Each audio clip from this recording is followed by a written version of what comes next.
agit fondamentalement, pour que tu comprennes le business model, comme développeur de projet.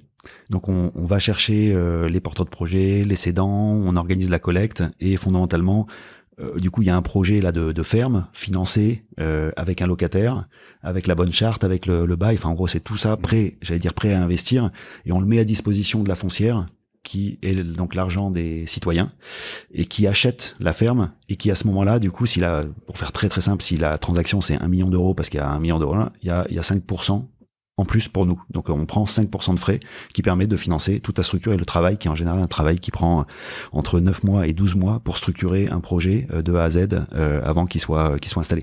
C'est-à-dire acheter et louer. Bah parce qu'en fait c'est comme si tu combinais des choses autour de, il faut trouver des trucs à acheter, il faut trouver des gens pour les louer.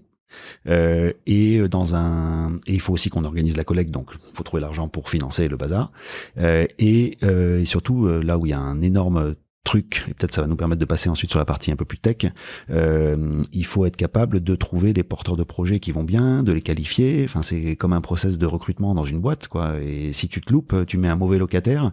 Et comme c'est de l'argent que nous confient les citoyens, si nous on a un risque réputationnel. Si tu veux, je pense qu'il est entendu qu'à un moment on aura des gens qui vont pas payer. Il faudra qu'on sache gérer le fait qu'il y ait des retards de paiement. Il faudra potentiellement à un moment qu'on sache gérer des litiges avec un agriculteur qui se comporte pas bien parce qu'il respecterait pas la charte. Enfin, comme dans le monde qu'on connaît. Hein. Et donc ça c'est un peu, nous on agit comme un tiers de confiance fondamentalement.